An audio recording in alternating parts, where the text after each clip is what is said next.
Well, welcome to another episode of the Story Behind the Brew. What's up, Duck?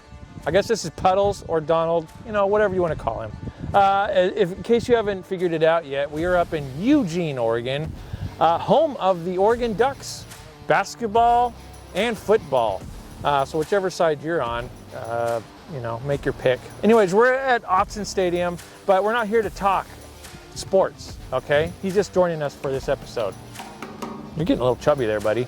We're here today to talk to one of the 20 breweries that are here in the beautiful Eugene, Oregon area. And we're very excited. I think their second or third brewery that we filmed with. So please sit back and enjoy today's episode of The Story Behind the Brew in Eugene, Oregon. Hey, make sure you're subscribed, right, Puddles? All right, let's go.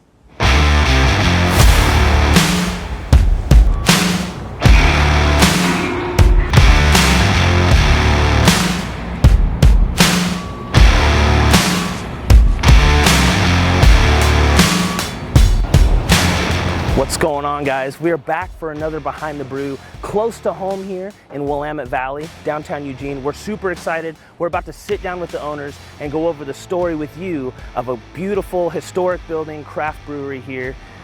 Welcome to the Behind the Brew for Gratitude Brewing.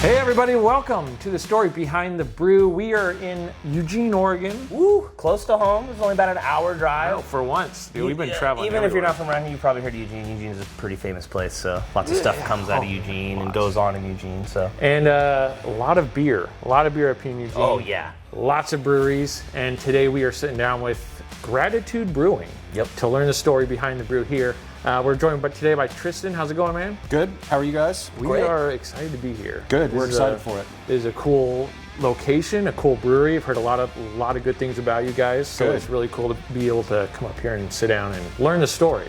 So guys, remember, like, subscribe, and keep following this show because we're going to be bringing you guys content from all kinds of breweries from all over the nation. We've been growing our reach, and it's a lot of fun to learn stories all over the place. Yeah. All right, Tristan, man. First thing I think we should touch on. Hold on, I'm going to interrupt here. Oh, okay.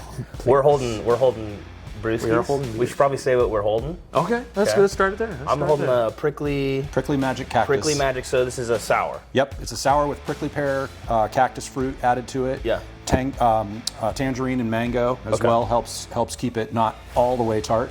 Sure. Kind of melony flavors from the prickly pear, and then some bitterness and tartness from the fruit. Yeah, so I'm the one guy, as you all know, I tend to lean more towards fruity things more than I'm not a big IPA guy. There's some good ones. I've had some that I've really enjoyed. He's been reaching But out I like the sours and I like the things. So this is very unique because it's not super sweet. I mean, it's definitely fruity, so it definitely kind of has a soft sweetness, but it's like the perfect amount of bitter. Yeah. I love sour things. So it's it's sour, but not in a pungent way. It's this is a very hard to describe sour. It's very good. Yeah, we kept the pH a little higher just so you're not overpowered by the sourness. Sure. Especially because those particular fruits, the prickly pear cactus is known to be easily overwhelmed by other things. Okay. So we wanted to kind really showcase it. It's very gentle. It takes a lot of it to get much flavor in the beer. So we didn't want to mess that up. So because of that, we've started making our sours just a little less sour. Okay. Basically. Okay. And then Justin, cool. what do you have over here? This is the Hayward Hazy IPA, of course. You guys know I love guy. hazy. Yeah. Gotta love it. This is a very upfront hazy IPA. It's not your typical sweet, super juicy like you're drinking orange juice. It's like a perfect IPA mixture of that hazy flavor. Really like it. Dave, you would love this one. Sorry you're not here, buddy, but here's to you. He loves those Dave, you're missing out. But. He definitely is. And what are you drinking, brother? This is the Atmospheric River. This is our Italian Pilsner. And as you know, Pilsners and lagers, they take longer to make. We have some different techniques to help with that. But yeah, this is a lagered beer, and we dry hop it just a little bit. And that's what makes it an Italian Pilsner as opposed to just a regular continental Pilsner. Okay. So like Peroni, beers like that, they're known for being Italian Pilsners. Sure. This one is basically Peroni on steroids. It's got a bigger hop presence to it, but less than 5%. Still got tons of flavor. Super easy drinking. And while we don't make a lot of beers over and over again, the same beer, this one is one that we've now made 3 times. We're likely to keep this beer on going into the future. So if we do have a flagship, which we don't have any flagships, this is it. Yeah, very unique too to have a brewery that doesn't technically have a solid flagship beer, where it's just the beer, all of it. It's all we always try to have a representation of core styles available no matter what it is. Sure. So always an IPA on hand. Always a couple of West Coast IPAs. Always a couple of hazies. Always a couple of sours, fruited sours of some kind. We like to have a dark beer, if not 2 or 3 different dark beers. Right now we have an Irish Red.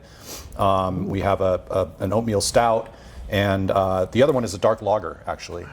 So try that stout. Toast and the Goats is actually one of the newest beers we just came out with. So we'll have you guys taste those with Jordan and Chris. Perfect. Yeah. If you guys hear, I don't know how well it'll come through. We have a lot of microphones set up in here. We're in Eugene, and there's always road work in Eugene. They're always rebuilding a street, a sidewalk. So if you hear some backing up beeps or whatever, there's a little bit of construction going on outside. So. Just be prepared. It's part of the industrial ambiance. Sure. Yeah, he paid them to come do that outside today, just so we had that going. Just like a real warehouse. Absolutely. All right, Tristan, let's go ahead and get to know you a little bit. Where did you grow up, and how did you make your way here to Eugene, Oregon? I was born in San Francisco. We moved to Oregon shortly after that. I spent a lot of time in San Francisco as a kid, going back and forth, so it's kind of my second home. But eventually made our way to Eugene. I went to South Eugene High School. I went to the University of Oregon. So I'm about as Eugene as it gets, aside from not being born here. And then I left. I left and moved to Portland, and I was in construction. I was a home builder and a project manager up in Portland for a long time. My wife got a job offer down here in Eugene and turned to me and said, "Do you want to quit your high-stress job and move back to Eugene?" And I said, You're like, "Yes, I do." So that was about 12, 13 years ago now. And still go up to Portland a lot. Still love Portland. Sure. But I'm back home now. And it feels that way. My brother lives here. My mom lives here. Right. Oh, so cool. it's all in the family, and it's nice to be close again to all that. It's like a hometown for you. Yeah. Right on. Yeah. And about 5 years ago, we started this place. It was, unfortunately, 3 months later, we got shut down by the pandemic. Oh, man. Another one right there at the pandemic line. Oh, dude, it was the biggest gut punch ever. And so, aside from all the emotional stuff going on with the pandemic, it was like all this, just watching your business just like, oh no, what did I just do? What did I just do? This is my wife's and my retirement, and it's all gone. So it took a while for us to we stops and starts. They shut us down multiple times, as you guys know, and then we had to shut down just because of our own economics there for a little while, and then last year in November, we partnered with a local cafe here in town called Trade Winds, and they do all of the food in our kitchen. Nice. It's a great partnership. I don't have to worry about staffing a kitchen. Right. They take care of it. They take care of everything, and I provide bartenders. Because that is, kind of across anything food, beverage industry, a kitchen is the hardest part. Oh man, it's the hardest part to stay above water. It's the hardest part to manage. You got to make sure that's the hardest business to get into. And if you can take that off of your plate as a brewery owner, you now can focus on what you need to focus on, because 80% of my time was going to try to keep the restaurant going. Right. And I'm not a trained chef or Right, anything. right. I don't really know what I'm doing. Like, I hope you guys like hot dogs. Right, exactly. And we didn't want to do that. And so that's why we were closed for a while. Is like we can't be open and have subpar food. That's not an option. Yeah, and plus it's like, it's not just a food thing, but it's like when you have an idea or a vision in your mind of like what the experience for your customers is. Like, Exactly. I want people to come in, try this amazing beer we've put all this love and energy into. I want you to be able to sit down, have some food with your friends, Right. and have the experience. Yeah. You know, as a business owner, like that is hard to give up on. Like, hey, you know, this is a dream, vision, big risk. You might as well make it what you want it to be. Right. So we weren't really going to compromise. Sure. And so eventually found the partnership with Mark and Abby who run Trade Winds. Their restaurant is still open in South Eugene and doing great, but now they have the second. We'll add a tag for them. Shout out to you guys. Yeah. That's awesome. Yeah. Trade Winds. So food is great. It's a Mediterranean menu. There's also some comfort food on there, so you can get dolmas and olives, and you can get hummus and pita and stuff like that. Oh, hell and yeah. Sweet. Chicken shawarma sandwiches. Wow. But there's also like comfort food like meatball hoagie and pulled pork sandwich. And, Yeah, hey, I'm kind of drunk. I want yeah, exactly. I want a little pizza. Okay, here you go. Yeah, for sure. So there's really something for everybody. It's the same way with the beers and the beverages in general. We try to provide something that's You got unique. a group of 5 coming in, there's something for everybody. Exactly. Sweet. Even people who don't drink beer, or we also have some non-alcoholic options, non-alcoholic beers. We obviously don't make those, but Sure. I was about to say, is that your guys? No, Okay. but we did want to They're have blowing that up as an right now. option. They are blowing up, and with good reason. I mean, I think a lot of people, myself included, I want to mitigate the real beer drinking. I'd still love to drink beer, but I can't do 3-4 I've got pints a stuff to night. do. I got to drive home. Exactly. Yep. So it's nice to have that option. Yeah. So let me ask you this then. So it sounds like you kind of gave us like what you were doing for years in Portland, whatever. How did you land on, we're going to take the risk and do a brewery? Like, were you into beer in some sense of the way before? The original brewmaster was a founding partner in the business, and he's since gone on to other things. But it was really about he and I kind of putting our heads together originally, and then this came up for sale. This was a brewery that existed before us. Okay. It was called Sam Bond's Brewing, and they still have Sam Bond's Garage, which is their kind of concert venue place up in the Whitaker district up there. So the beer thing didn't work out for them. We kind of came in, saw what was here, and said, we can make this even better, and it's got everything we need right now to start right away. Foundation. Yep. So they had that's put in cool. most of the infrastructure in the brewery. We redid a bunch of stuff just to make it our own. Absolutely. And so there was a lot of cleanup, a lot of rearranging things. I ripped out the bar and poured this concrete bar. That was one of the first things we did, just to kind of modernize the space a little bit. It's already old in here. Like when you walk in, you just feel it. Yeah. And it just got wonderful exposed wood everywhere. It's really perfect, like ambiance for a brewery. Absolutely, absolutely. So the building is also part of the kind of character of the business. It's the foundry building, the main warehouse over there, where the brewery is. That has existed since 1895. Wow. So it is one of the oldest continuously used buildings in downtown. That is really cool. And you just can't pay for that kind of character. Yeah, it's amazing. Like we had mentioned when we pulled up, because like we'd seen pictures online of like the inside and everything else, and we pulled up and it's like, oh wow, it's kind of like a little newer and smaller than it seemed in the photos. And then as soon as we walked through the doorway, it was like, whoa. Big 30-foot high ceilings. It's huge. I mean, obviously, you guys will see in some of the footage we'll put in after, but like this is a super cool spot. Yeah. I love that rustic feel of it. Man, Kind of that dark wood that when you walk in, it takes you These away trusses from... are older than all of us combined. Exactly. Like, Yep. That's so cool. Yeah. It takes you away from the city, everything going on out there. You walk in, you're just like, okay, now I feel Our kind of partners homey. is a CrossFit gym. And sweet. If you hear Throwing that some what that weights, is? throwing some weights back there. I thought there was kegs being thrown that's around the back there. CrossFit gym, which we don't participate in. But they need to drink beer too. I was say you guys don't host drunk CrossFit night. Yeah, we should. CrossFit with a beer, that could get ugly. Need lots really of buckets. funny. They need lots of buckets and bags laying around. Shout out to them though too. They're awesome. They're kind of they're they're the people who share the building with us, and we get along really well. That's so huge, Yeah, man. Lane 5 CrossFit's pretty awesome. Heck yeah, man. Yeah, All right. yeah. Really Got cool. a pretty cool little community thing going on here on the corner down yeah, here. it feels like it. And there's a bunch of construction, as you mentioned, happening that's been going on for 2 years now. So, but before it was the pandemic, and then it was almost immediately followed by all of this construction, which has been really disruptive to the foot traffic, parking, making it through here. And this spot, although it's 8th and Ferry, and it's really basically right in downtown Eugene. I mean, the federal courthouse is right there. Yeah. But no one really drives by here or comes by this particular block unless you have business at the bank or the federal building. Right. So it's kind of a little bit of a backwater already. And then you add on top of the fact that they close the streets, 2 of the 4 streets down pretty frequently. They use our parking lot a lot. So it's like, it's just been, it's been a struggle to get people in here, to make them feel like, this area of town is a safe area to be in and all that. Safe and just like, man, what a pain in the ass to drive through here. Like, so like you said, people are not, well, let's mosey through and see what kind of spot we, That said, that is going to be, I think they said 800 beds in that building. Oh, cool.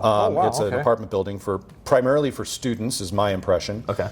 Like all the big high rises around here, primarily for students, which doesn't provide a huge boon to us because students don't typically go to craft breweries. They're not usually old enough to drink. Right. And then B, they don't usually have a lot of disposable income. Right. So, but that said, it's still 700 people over there, 800 people over there, and that's supposed to open up next month.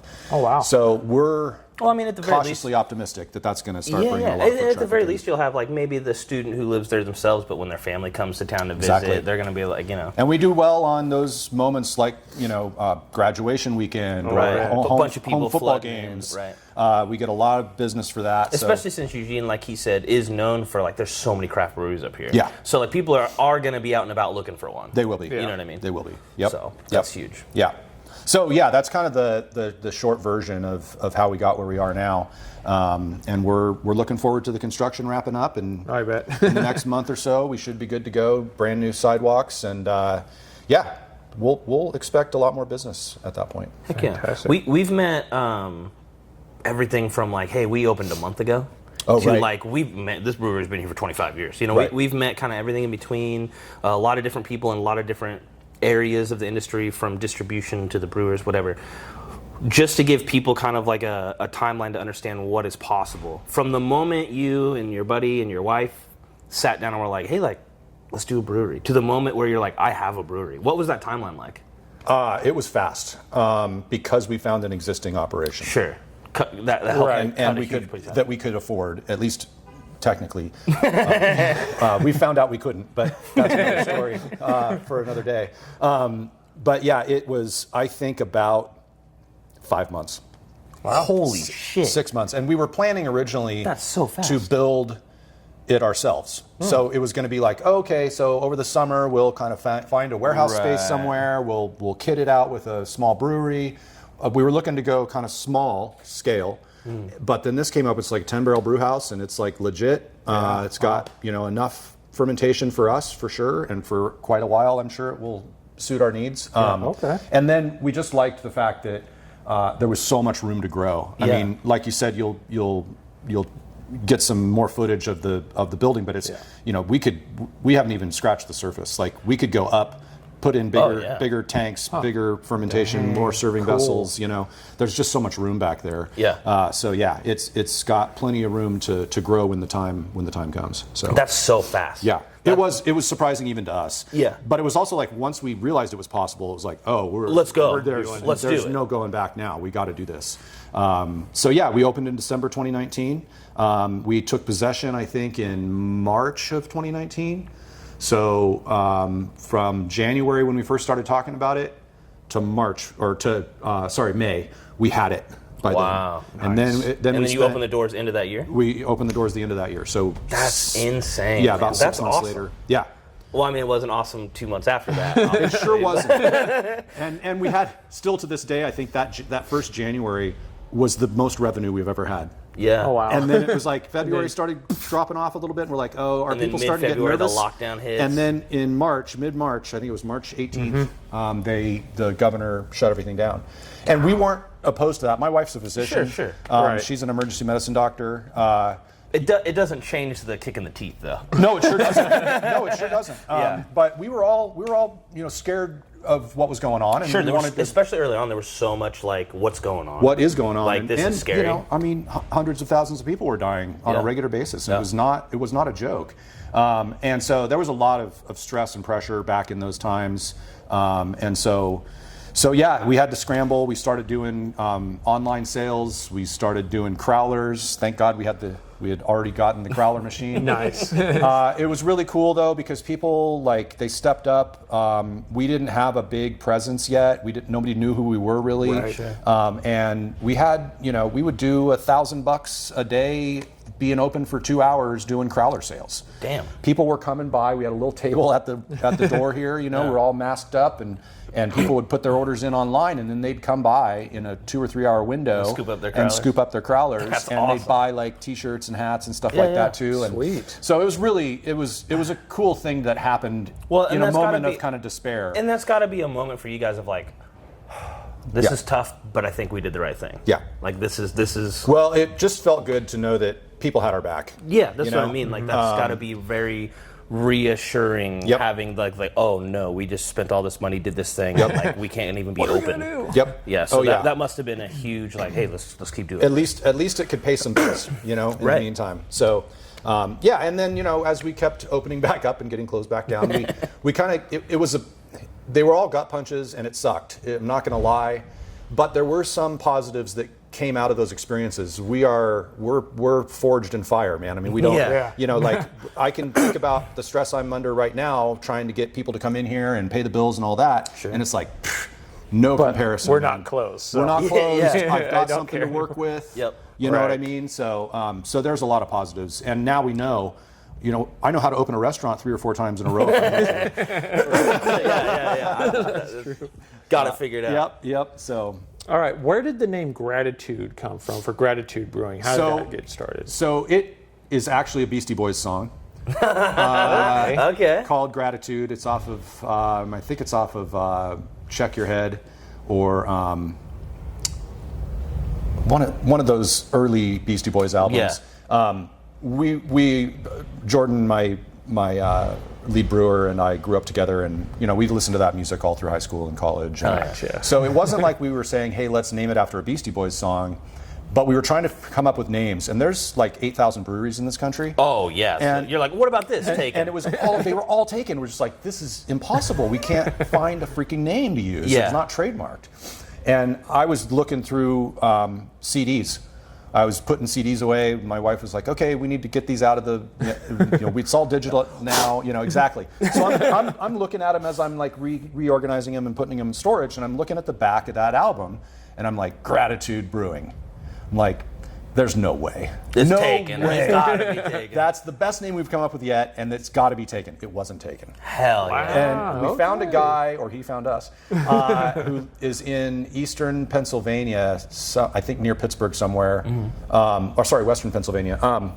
And he had a beer that he was making at his brewery called Gratitude Ale, but that was just a beer. Right. And he's like, well, I distribute to Ohio and some other stuff, and I'm like, I tell you what, buddy. I'll sign a thing right now saying we're not going to distribute anywhere in your territory, and we will only use Gratitude as the name of the brewery. We won't name a beer after it. And he said, fine, great. And that was really cool, because that was another introduction to the industry, and how kind of, I don't want to paint too rosy of a picture of it, but it really is like a community. People are not there to compete with each other. That's been our experience. I don't think so. And knock on wood, I'm sure there's a guy out there. But out of the dozens... I could give you several. Oh, I'm sure you could. But out of the... I'm not going to. Out of the dozens we've been to, for the most part, and they could be breweries that are very close in proximity that technically are very much competitors. And they're still like, there was a grain shortage, and I just drove down and gave them some extra grain. It's been so awesome. And Eugene, having grown up here too, I know a lot of those folks already. I went to college with Jamie Floyd, who's the founding brewmaster at Ninkasi. Wow. You meet people as you're growing up, and then you kind of go, oh, hey, yeah, I remember you. We went to middle school together or whatever. Yeah. Right. And so Jamie and I have been friends for a long time, and I told him, hey, I'm doing this thing, and he was stoked. And then next day I was like, hey, do you think I could get a little lager yeast? Next thing you know, we were down there at Ninkasi. They filled an entire brink up for us, just gave it to us. We're like, you know, getting this thing ready. He's like, oh, we'll put it in the fridge. Let's go upstairs. And we went upstairs and like sat at the like brewer's bar up there and just shot the shit for several hours, Awesome. tasted all the beers, talked about what we were doing. So yeah, people are down to, it's like a rising tide lifts all boats, right? Like it really, brewers really do live that kind of ethos. Which is awesome. And like I said, that's been my experience so far. Because like there are industries that I've been a part of or in some facet, and it's like there's sometimes can be this mentality because it's business that like if you're gaining something, I'm losing something. Right. Yeah. In this community, I haven't seen much of that. It is out there, I'm sure, and I've heard. But like from those are the outliers. Those are definitely the outliers in my opinion. Yep. Which is awesome. That's what makes it so unique. Absolutely. Yeah. So with that being said, how have you guys worked with other breweries? Have you guys worked with other breweries collabing? A little bit. Some of that? Not as much as we'd like to do, and I think that's true for everybody right now. But yeah, we've collabed with Claim 52, with Arable. Yeah, we've done collabs. It's just right now it's not as popular as it was, and so a lot of it's that a lot of the brew fests have gone away. KLCC doesn't happen anymore. Oregon Brewers Festival doesn't happen anymore, and several others that have dropped out. And those are kind of the moments when a lot of that stuff gets hatched, because everybody's kind of hanging out together. But now you've got this extra step. You have to like reach out to somebody. Go to their brewery. How busy are you? What's your timeline look like? How would it fit in with your strategy or timeline? And so so that just takes a lot of our time, and we can't unless we're hanging out together. You don't collaborate. Right. We just filmed all the brewers in Douglas County just did a charity beer together. So they all got together and did a pale ale together. And I went and filmed with them. And when we were interviewing, like they all kind of had the realization as I was asking, like, you know, hey, like, what are we doing here today? When's the last time you guys did this? All of them were like, oh man, it's been years since we've all been in a building together. And and it was so cool, man, because they're all cool with each other, separate businesses, but just hearing them all talk and collaborate on this beer and taking turns, literally like all of them chipping in to make it, and it was just like, man, it's been a long time since we've all had the time to do this. It doesn't feel like work when you're doing that. You're having fun with your friends, basically. Yeah, absolutely. Yeah, he was talking about how they were all just like, all the brewers are just talking and having their own little conversations about different things. He's like, man, that's cool to see. It's like everyone's got something to say. And everybody, like I found that there's, people know a little bit about this and other people know a little bit about that. And it's like, oh, hey, I was thinking about doing this. Do you know what I should do? I can tell you all about that, And then, and so I know that Jordan and Chris, they get, Chris worked as a brewer for McKenzie for a while, and he owned his own place in I believe it was South Carolina. But he's a jack of all trades for us too. He bartends. He was working in the kitchen as well for a while. But he's always wanted to go back into the brewery, and now he's more on that side of things than he used to be. Jordan got trained here as a professional brewer, but took over when Josh left, and it's been seamless. He just keeps learning and learning and learning. So it's awesome. I mean, the beers are great, and everybody seems to be having a good time. So right on. Yeah. So you guys mentioned you have the workout people over here. Yeah. They're setting a PR right now. How else are you guys connected with the local community? Is there anything else, or is it just kind of working with those guys? Well, it's because of my wife's job. A lot of the medical community we're pretty in deep with. A lot of our customers come from that community. We do a lot of nonprofit work. Very cool. So we've supported. And I love doing that stuff. We don't have any money to give anybody, but we have beer. If you can help facilitate, and we can give gift cards away to help at silent auctions and stuff like that, and that also gets people in here.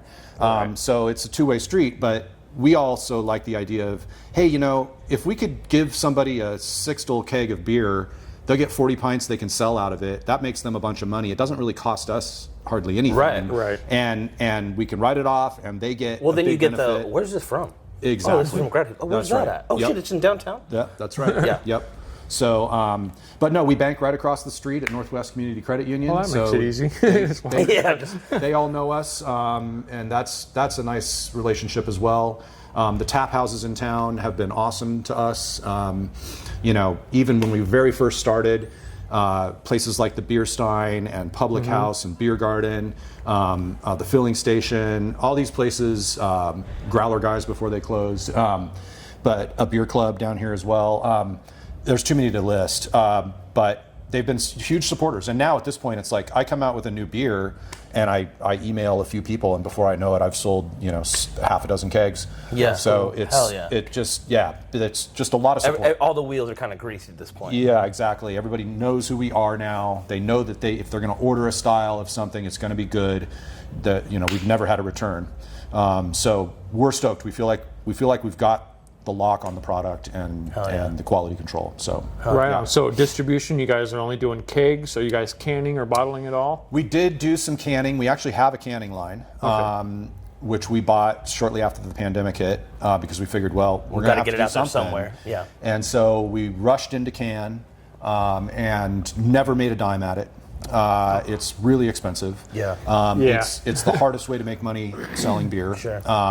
Dan and Steve, the brothers who started Cold Fire, which I don't know if you guys have done a show with them. We haven't filmed with them, but we've done a lot of their products on our other show. Cool. So we do know of those. They're awesome.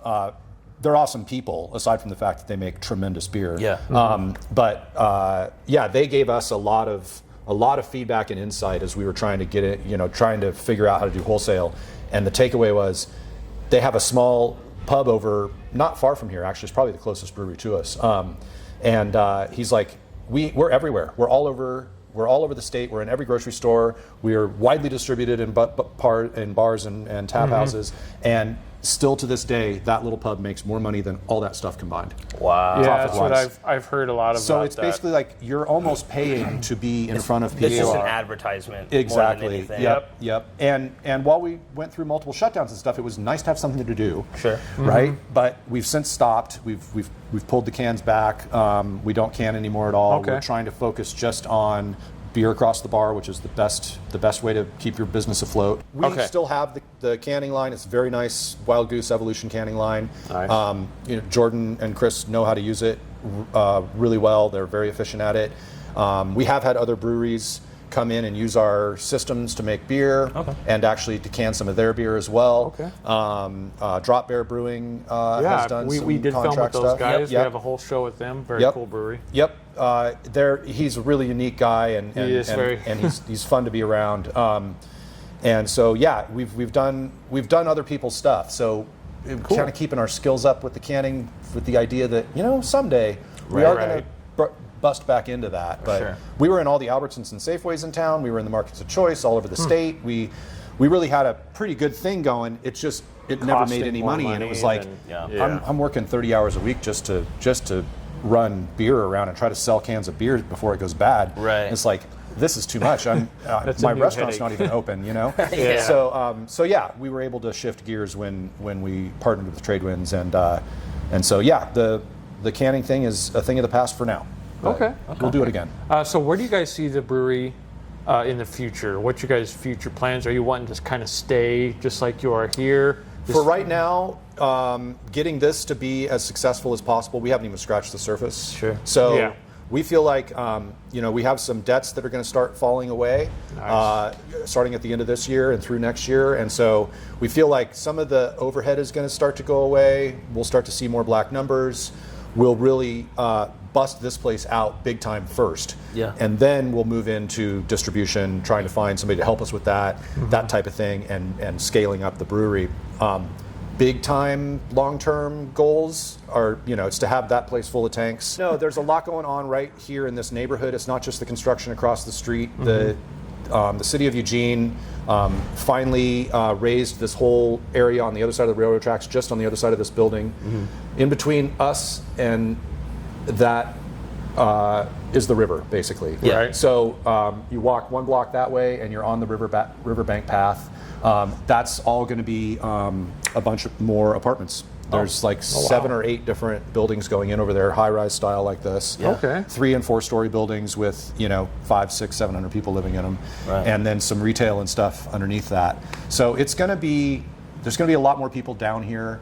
Streets are going to be open, sidewalks are going to be open and new and clean and easy to use and all that stuff. So we feel like we're really just waiting for this kind of moment, and we're months away at this point. So it's exciting. Yeah, it is exciting. Very cool. I did notice you guys have like a little stage thing. Do you guys regularly do like little bands, musicians, local artists? So that was part of the equation when we bought the place. Was like I mentioned, it was Sambon's Brewing. Sambon's Garage is a famous music venue in town. And so they had a stage in here. We've since kind of reconfigured it and rebuilt it. But yeah, we have live music in here almost every single Friday and Saturday. Oh, hell yeah. Sometimes on Wednesdays too. Events are really the thing that's keeping us afloat right now. Sure. Because we don't have foot traffic, so it's like I got to get out. A reason to really stop by. Exactly. So I hit social media daily, sometimes twice a day, pushing out information about what's happening next. We do little paint nights in here sometimes where people sign up, they pay a little bit of money, they get instruction on how to do a painting. It's really fun. That's once a month on a Sunday. We have live comedy that comes in once a month on a Friday night. Several bands that have played here repeatedly, kind of almost becoming house bands. Sure. And it's all styles of music. It's usually more acoustic based, but we'll do later night concerts and have more of a rockin' show, more amplified music and stuff like that. So yeah, check us out on Facebook, Instagram. I keep everything very up to date. So yeah. We'll have all the stuff for these guys linked down below in the description and stuff as well. So keep an eye on that stuff, especially if you're in Eugene and you're kind of looking for a new spot. Like, it's a pretty sick spot. It's a really cool spot, it's a pretty sick spot. So. Yep, and we got lots of outdoor seating too. All along the both sides of the building. There's a bunch of picnic tables. So yeah, people bring their dogs and sit outside, and if people are running and biking down the path, they'll come around. Any one time, I'll see 10 bikes parked out here. And minors are allowed in this establishment. Minors are allowed until 9 o'clock, which technically is the time we close, so it's not really an issue. Right. We are going to start expanding our hours going forward, and when there are special events and stuff like that. So we just make sure we let people know when that's starting to happen. Like, hey, we'll be here till 11 during the show, type of thing. Yeah, exactly. Cool. And so yeah, minors until 9 every day. Yeah. Awesome. So you ain't got to worry about, I can only go on certain nights because I have the kids, blah, blah, like. Yeah, bring them on down. We got a kids menu too. Lots of non-alcoholic options. We have Coca-Cola products on the gun. We got lemonade. We got kombucha. We can put flavored syrups in some things too. So we can do lots of different fun stuff. It's not just about alcohol. Perfect. That's fun. Yeah. That's really cool. And then other beverages too, other than just beer. We have a good selection of 4 different Oregon wines. Nice. 2 reds, 2 whites. We have 3 different ciders on tap at all times, usually from the valley. So right now it's 2 Towns, Wildcraft, and Bauman's. Bauman's Dry is the other one we've got on. So we try to keep things as local as possible. If we're bringing something in from the outside, we like it to be within 100 miles if we can help it. Absolutely. That's cool. So that's part of the ethos. And then we are going to start doing, we have some back burner projects, one of which is house-made sodas. So we're going to start doing sodas on draft, house-made root beer, ginger beer, stuff like that. Okay. So that would be for adults and kids. Sure. But it's easy to do, and it's just a fun project to work on, other than making beer every time. So yeah, we've been slowly dipping our toes into the craft soda. Oh, cool. There's a few brands that have reached out to us and sent us stuff and kind of gave us info, and we've been trying more and more of them and finding more and more of them, and it's a pretty cool market. Yeah, it's fun. The other thing is hard seltzer. We are going to do that eventually. That's something we've been preparing for. Yeah. We have some in the can, and that's great. And it's been selling pretty well. And I think if we had it actually on draft, that would kind of take it to the next level. And then you're getting people who not just beer drinkers, but people who like a cocktail or something like that. That's more in that kind of vein. Seltzers and ciders, outside of the show, and you guys have heard this a million times, I'm not a big drinker, never have been. Right. But if I'm like hanging out, Justin will have barbecues or kind of things at his house. That's what I go for. I'm like, give me a cider, give me a seltzer. I like doesn't fill you up like beer does. Exactly. I want a low alcohol content where I can chill, drink a few. Yeah. And I'm a lightweight because I don't drink, so I'm like, hey, I got to drive home. I'm not trying to hammer a bunch of IPAs. No doubt, no doubt. Yeah, 4 or 7% IPAs later. Right? Yeah, exactly. My shirt's on backwards all of a sudden, Yeah, so that's cool. I really appreciate how aware and cognizant you guys are of like, hey, like we have a huge array of like, there's something for everybody. You need to, because and more power to you. You're a brewery, so like this is not meant this way at all. But we go to a lot, and a lot of times it's just like all of them are like beer guy beers. Yep. And I'm just like, I guess I'll try that one. No, we want people to always find something that they can get that they're going to be happy with. Yeah, that's awesome. That's really cool. That's a very cool mentality to have. Yeah. It's awesome. All right, well, since we're talking about beer, I think it's time to head over to the brewing side, talk to the brewer, and kind of see what the production end of this whole brewery is like. Thank you, Tristan. Really appreciate it. You're welcome. Thank you, guys. Really appreciate it. And we'll see you guys over on that side. Cheers.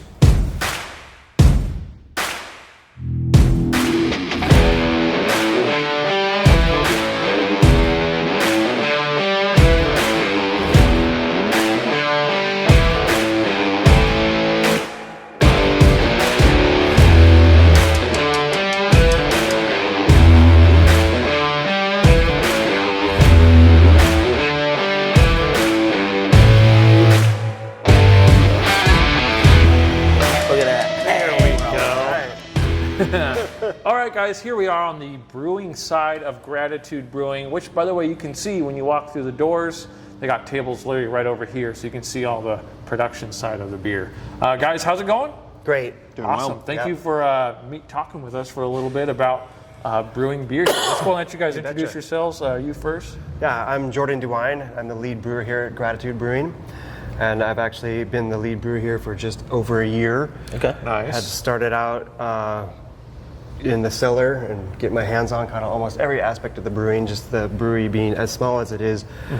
With just the original brewer here and me as his assistant, I was really able to get in on every process of the beer, which is kind of a special and unusual experience for somebody in And I heard brewing. you were the first hire, too. I was the first hire. That's really exciting. Cool. Yeah. OG. That's right. Yeah. And so my background in education really actually is science related, but it was focused on fisheries. Oh, wow. But things in that field didn't really pan out for me. And then this brewing opportunity came up working with my good friends who started this brewery. And I quickly realized that a lot of the science really transferred Very over applicable to here. brewing. Yeah. So it was nice to actually be able to use a lot of my educational background and just switch it over to brewing. Well, that's really cool. Yeah, Okay. really cool. Yeah. I don't think And I've it's been heard a lot of anyone fun. with a background in fishery. We've heard a lot of weird backgrounds coming into brewing, but fishery, that's a new one. That's cool. That's really cool. Yeah. All right, how about you? I started here a few years ago, I think a little over 3 years ago, and just kind of doing everything here, working in the kitchen and bartending and helping out in the brewery. And my background before this was brewing. I brewed all over the country in South Carolina, Oklahoma, Nevada, just all over the place. And and then when Jordan moved up and took the lead position, I kind of came in to support him. And we've had a lot of fun since it's been the two of us this last year, and we've been having a lot of fun trying new things and making new stuff. Yeah, we really enjoy collaborating a lot on recipes and styles and planning and what we're going to do. And It sounds like you guys backgrounds. definitely do that a lot. There's a lot of new beer, a lot of experimenting, getting new stuff out. Like we said before, there's no like flagship beer. It's Correct. always changing, always something new, maybe a little tweak here and there on different beers. So that's pretty cool. Yeah, we do enjoy presenting different beers within certain styles. Probably kind of kills the monotony of like we've been brewing the same beer Absolutely. for 4 years. Yeah. Yeah, that's pretty cool. It does keep it fresh and exciting for us back here. Heck yeah. That way. Sweet. All right, so we're holding what you said was one of your top 2 favorite beers. Is the XPA, Yes, correct? this is an XPA Extra Pale Ale, which is an Australian style. Australians wanted to come up with a beer that was light, easy drinking, sessionable. Okay. But also very hop forward. So it's a little bit of a pale ale IPA crossover mashup. Yeah. This is using light malts, Pilsner malts, a little bit of two-row, and then hopping all the way through the process, starting from even like a first wort, then all the way through the kettle, and then into. Hey, nobody make fun of me for my glass getting smaller. All right? I'm an adult. Make my own decisions around here. Yeah, and finishing with a little bit of dry hopping in after fermentation. I like that aftertaste. It's still got that dry hop kind of a feel, but it's kind of a sweet, almost citrus. Back in. Explain dry hopping. I've heard that a few times here today. Oh, okay. Dry hopping is the process of putting hops in the beer, sometimes during fermentation, active fermentation, near the end of where you can get some nice reactions with the yeast that's still going on in there, or after fermentation is completely finished, yeast is dropped off, dry hops are put into the finished beer. Okay. Then over a period of time, so it really varies with a lot of brewers, but 24 to 36 hours, sometimes even days, people will continue to add dry hops over many days. And the beer just absorbs all the hop flavor and aroma. Okay. And you're getting all the fruity, juicy, or dank vegetal things that you want to get out of your certain hops to impart that flavor into the beer. So it is more for the flavor profile. Absolutely. It's like a final spicing addition. Okay. Yeah, you can really get that in this one for sure. You can taste all that. Yeah. Very good beer. Very good beer. Yeah, thank you. So how many beers do you guys currently brew right now and keep on tap? We are generally have about 12 Nice. beers on. Usually with a couple new ones coming up. So. Yeah, Right on. we got these 2 fermenters behind us right here are full of finishing beer. Fest beer coming up for Oktoberfest. Sweet. And a new West Coast style IPA. Yes. I know every beer, specific to the style of beer, whether it's a Belgium or an IPA, whatever, they obviously have their own style and kind of technique to them. And you guys being kind of in a unique situation where you're doing lots of different things all the time, what's been something that's been is there something that's this has been the most fun thing we've had to learn to do, or the most surprise of hey, these things are kind of learning the recipe, and then we hit this one specific type of drink where it was oh shit, we gotta learn this? Yeah. Dialing in lagers the last 6 months or so has been a lot of fun, and it's been really educational for both of us, I think. We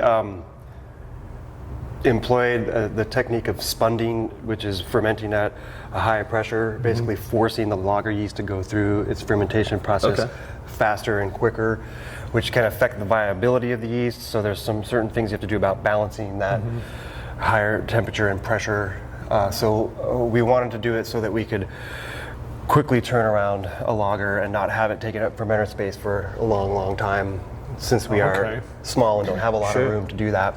So figuring out that technique and then dialing that in and getting it to work was really exciting and fun for us. Yeah, very cool. And, so we were basically able to, by spunding, fermenting under pressure, get a lager out in the same amount of time that we would get an ale out in. Oh wow, it's almost like pressure cooking. Yes. Kind of Yeah. And one thing about it that's interesting is that you get all the really wonderful flavors and aspects of a lager out of it, but the yeast is suppressed in a way that it is forming less off flavors. There's less diacetyl, less sulfur, less things that need to be cleaned up over the lager in time. Sure. Right. Yeah. At lower temperatures. Okay. Yeah, I've heard a lot of breweries and brewers in our travels that have said the lager is the most difficult beer to make for them. And I'm to me, I always thought it was an easy, quick beer because it was just, it's a light, easy drinker. And then as the more I learned, I was oh wow, this seems to be a more complex process of making a lager. Yeah, the brewing side not so much, but the cellar side. Yeah, it was certainly kind of a daunting task, and I know I'd only viewed a few lagers in my past, and Jordan hadn't, and so coming into it was a little intimidating, daunting, but it worked out, and the few we've produced so far have been great. So pretty happy What with it. makes it particularly difficult? Is it just like the length of time it generally takes to do it, or is it just like very like you have to be very precise? I think the delicate nature of the flavor of lagers, because the lager yeast doesn't produce a lot of the same aromatics as ale yeasts, and so because it is a crisper flavor, it's just if you have off flavors, there's nothing to hide them. That's right. They're very Very evident. noticeable. So because of that, we have to just I think follow the technique Very stay pretty on top of closely, it. stay on top of everything, stay on top of it throughout the fermentation. So using that spunding method to reduce the time lagering certainly, helped on that end of us having to pour over it with a microscope. Right. As frequently. Yeah. So, Yep. And part of it for me too is learning to be patient with the style. I'm so used to having ales finish out and be, 8 days or so, 10 days, we're like, yeah, we got beer, we're good to go. But Right. so that was something that for me just to get used to as a brewer, like certain things that I just was expecting that weren't happening in the time I was expecting them to. Right. Okay. What kind of, so, I'm assuming you guys will have like a few things on your plate of like, hey, these are our next couple brews coming up, these are our next couple things we're working on. Yeah. How do you choose what to try next? How do you game plan that? Like, because I'm assuming like with you guys being a smaller operation as far as size of tanks and amount of things you can do at once, like I'd imagine you have to have it pretty lined out of like, hey, we want to do this, we got to do research, we got like, what does that process look like for you guys? Well, Chris has been working really well on developing spreadsheets just for that thing, taking a lot of our sales data and how fast we're moving through certain styles of beer as opposed to others, and then lining it all up so we can look at that and see like, hey, in this time we've sold this much IPA. These styles of IPA are the really hazies are popular. flying. Right. Yeah, right. Well, and a few styles we know we have to keep on. Yeah. Hazy IPAs and West Coast IPAs. That's what people want. Those are the best sought sellers. after beers that people Yeah. drink. Yes, for sure.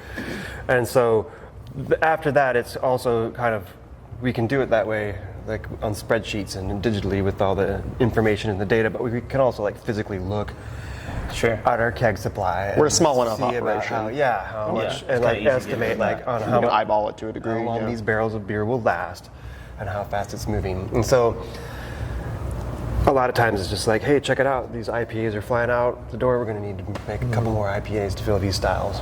Okay. Yeah. And we do research trips every once in a while, where we'll go to bars and drink. And, figure out what a tough job. It's tough stuff, a tough job. Figuring out what the people want, and Right. Yeah. And then we'll throw dark beers on, like a stout, or we have a knocked beer, which is a dark lager, which we really enjoy. It's fantastic. an It's probably my amazing favorite beer but on right it's- now. it's- We have realized that it's not super popular with a lot of beer drinkers, so that one's going to be hanging around for a while. So You can for lead a horse us- to water, brother. Right? Yep. We're just like, okay, we're like flush on dark beers right now, so we know we're not going to be needing to put it in a stout or a porter or anything else.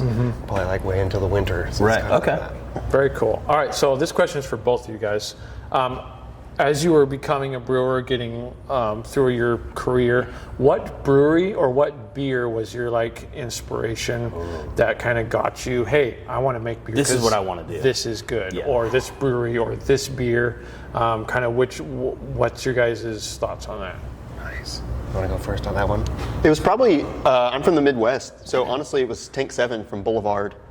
Really pushed me into like this is incredible. This is something. I drank a few Belgian beers and farmhouse ales at the time, but having a regional brewery be able to produce something like that just kind of blew my mind, and it kind of opened my eyes to what I could make with beer outside of what I was already making at the time. That was probably 15 years ago or so when I was working at a brew pub making great stuff, but pretty just generic pub fare, Right. blonde, amber, IPA, stout type thing over and over. And so realizing I could do this with American ingredients and, pretty much the stuff on hand, it was very inspirational for me. Very cool. All right. Excellent. Well, for me, having grown up in Eugene my whole life, it really was local and close in regional beers. Deschutes Brewery for me was one of the big ones way back in the day when they started to come out with Mere Pond and the Black Beet Porter. Those beers, I just drank them up and really, really enjoyed them. Yeah. And then there were breweries like Rogue, and then ones that started to develop in town. Steelhead that came in then to be Ninkasi Brewing. So and when like the big hopped IPAs started coming in to play, those were things that really inspired me back in my home brewing days. Gotcha. Yeah. That's really cool. Very cool. Yeah, Deschutes Brewing, definitely one of the grandfathers of craft beers. That's really cool. I think you're one of the first brewers to mention them as like an inspirational brewery around They're here. great. Yeah, they are pretty cool. Yeah. They sell a lot of beer. I used to work for a distributor, and like holy shit, they go through I'm beer. sure. Yeah. Oh my god. I think they're the largest independent in They the were like state. one of the ones I that think like so. I'd walk up and like the 12-pack bottles would be empty for like Muir Pond, and I'd be like, oh, okay, cool. Stuff it full, go back, start doing the rest of my list, come out, and I'm like, fuck, the 12-packs are gone. All right. Yeah. I will, on that note of influential breweries, I do want to give a shout out to Vermont. My wife is from Vermont, and so 10, 12 years ago, we were traveling back there to visit family, and along comes, Alchemist with the Teddy Topper. Oh, yeah. And Alchemy, These, Alchemy, pretty it's classic. just like, and I think we've had one of their beers on the show. was it Lawson's Lawson's Finest Liquids. Sip of Sunshine, just like these New England style hazy IPAs, just like what in the world is Straight going from the on source, with these amazing beers. And so Yeah. those are really inspiring for me as a beer brewer to want to like figure out how to make those too. That's really cool. Very Yeah. cool. All right, how much beer do you guys drink on a daily basis working at a brewery in the beer in the brewing side? Honestly, significantly less than I did before I was brewing. Yeah, that's actually probably true for me too. Yeah. Being around it all the time makes its allure when I'm not around it far less. Right. Oftentimes during the day, like here at the brewery, it'll just be taking off small samples off the fermenters just to see how things are going Make along. sure it's all and still then, good. an end of shift pint is always super nice too. Oh man. And then I got a kegerator at home, so I do take Oh. my beer home and enjoy it that way too. So some days it's a little bit more, some days it's more normal, some days it is none. So it's important to take care of ourselves and be healthy and watch the liver. Moderation is key. Right. Yeah. All right, so each one of you guys, which beer is your favorite beer to brew? What style of beer or which A beer? specific beer, whichever. I just really love the hazy, which is now just really more referred to as the hazy IPA. Just as a hazy boy. Again, that New England style, that like low to like no IBU, Right. big, fat, juicy, floral hop flavors, creamy, velvety mouthfeel. I have to go to the bathroom. You're 10 pulling up already. Often like beautifully golden, just booming with hops. Those are my favorites. I really enjoy those. Yeah. Yeah, I enjoy it because I'm up there on the brew deck and the aromas and the smells, and I just like know how good it's gonna be in a few weeks. That's really cool. Heck yeah. What about you? Lately, I have been enjoying brewing brew day for the stuff that has a little bit more of a complex malt bill. I know the day we brewed the Fest beer was a lot of fun. Just getting those toasted malts in there was spectacular. The smell in the brewery on brew day, especially when you have a more complex malt bill, is incredible. That's cool. Every brew day we follow the same formula most days, so each day is it's going to be a little bit the same. But yeah, we get some variety with tastes and smells and everything. So add some spice to it. Yeah. Awesome. Yeah. All right, Nick, you got anything else? I don't think so, man. It's been awesome. You guys are doing great. Like, I this love has what you're been doing really here. cool. Thank love you. the spot. Congratulations. Thank you. Appreciate Yeah, that. we have a lot of fun here. It's really great to be here. Yeah. This has been my favorite part. So I've said this a million times on the show. This isn't for you guys. This is for you guys. I've never been really a drinker. My whole life, I never did drugs, never drank anything. So it's I'm turning him over. It's just been since I've joined the channel for a couple of years now that I've started coming and doing these shows. Because at first, we also have another show where we just do reviews. So a new beer will come out, we'll sit down in the studio, take a drink, give our notes, yada yada. When I started coming on and doing the Behind the Brews, I came in like, I have no fucking idea how beer's made. I don't like. I'm assuming you're just dumping water and hops in a thing and spinning it up and shooting beer out the other side, you know? Sometimes. So sure. So for me, like, as somebody who, like, you know, in my free time, I'm big in making music and making art and that kind of thing. So when I started coming and doing these shows and meeting brewers, and we've got to be very fortunate, and like we've got to come in from like tearing open the first bag of grain and help making beers a couple times. Wonderful. Seeing the like, this is like, dude, you're Bill Nye the fucking science guy. Like, oh, I gotta have this, it's gotta be this perfect temperature, it's gotta be this for this type of beer, it can't, you know, like all these things that have to go through your heads in the craft and the artisanness behind it. Like, I absolutely love it. So coming into a place, you know, especially these craft breweries, you know, whether it's the owner that's also a brewer or hanging out with the brewers and just hearing the passion behind what you guys do is what made me keep wanting to come and do this. So we really appreciate you guys talking with us and sharing some of that passion and love. I can tell just hearing you talk, like, I'm not just formality answering a question. Like, I genuinely love what I do, and I love to see that. That is not a thing that a lot of people get to do in their lives. True. So when people do get to do that, it's like it warms me up, man. It feels good. So congratulations to you guys. Thank you. Appreciate that. Absolutely. And it does make the beer taste a little better too. Absolutely. When you know the what story went behind it and the guy that's busting his back to do it. People behind the scenes talking about it and knowing what went into this beer right here. Because of that, I've choked down so many pine cone beers that are not my thing. That's great. You know? He's coming around, and it's really cool to see. Well, I don't make the face anymore. No? The first like 4 or 5 times I would do these, and they'd be like, "Here's a 80 IBU beer," and I was folded like a lawn chair, you know. So I'm warming up. It's cool. But yeah, thanks for your time, guys. We really appreciate you. Of course. We You're wish welcome. you all Thank the you. success here, and Appreciate it. keep doing what you're doing, man. Yeah, this has been the story behind the brew at Gratitude Brewing here in downtown Eugene. So please come in, stop by, say hello, tell them Beverage Hunter sent you, grab yourself a pint or a flight, whatever it is. Enjoy the time here. Local, small, tons of room. Kids are welcome here. Dogs. They have live events. Dog here. Beautiful tables outside, and you can look at all the beautiful construction going on down here. It is awesome. We'll highly recommend it. Links and everything in the description below to their social media stuff. If you guys have any questions outside of anything we went through, you can reach out to these guys. I'm sure they'd be more than happy to answer any questions for you. And thanks for coming, guys. Cheers, guys. Cheers. Appreciate it. Cheers. I sipped all my baby glass. All right, remember, guys, drink local and support your local brewery. Let's go.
Hey, what's up, Puddles? Oh, hey guys, welcome to the story behind the brew. In case you haven't figured it out yet, we're in Eugene, Oregon. That's right, home of the Ducks. Let's go Ducks. Listen, there's over 20 breweries, or just about 20 breweries here in the Eugene area, and today Beverage Hunters is here to learn the story behind one of these great breweries. And when I say great, I mean there's a lot of great breweries here in Eugene. You got Ninkasi, Claim 52, just to name a couple of the big boys. Today's brewery is going to be another smaller, nice craft home style brewery, and we're very excited to be here today. Me and Nick are here to bring it all in. You know what? I'm just rambling, so yeah, I get it. Okay, Puddles, I'll restart. Don't worry about it. Shit.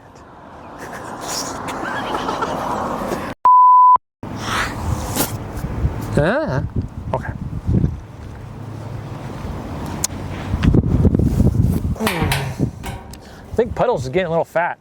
Hey guys, welcome to the Story Behind the Brew right here on Beverage Hunters. We are in Eugene, Oregon today, and joining us is Puddles the Duck, or Donald, you know, whatever you want to call him, but he's here today to join us. We're in Eugene, Oregon. There are ramblings going on. I get it, okay, Donald? Third take's a try. Man, wow. Well, what? Hey, easy, okay? Quit being so harsh. Gosh. I'm gonna go to the Beavers next. We are super excited. We've been all over. We're back here close to home in the Willamette Valley. You know how this guy... I'm trying to make it up as I go. Give me a second. Fuck! I like that idea, though, panning down. Eugene's home of the Ducks. Basketball, soccer ball, freaking all the balls. Lots of balls. I know, football. Okay, stop. Okay, I get it. I need to do this more often.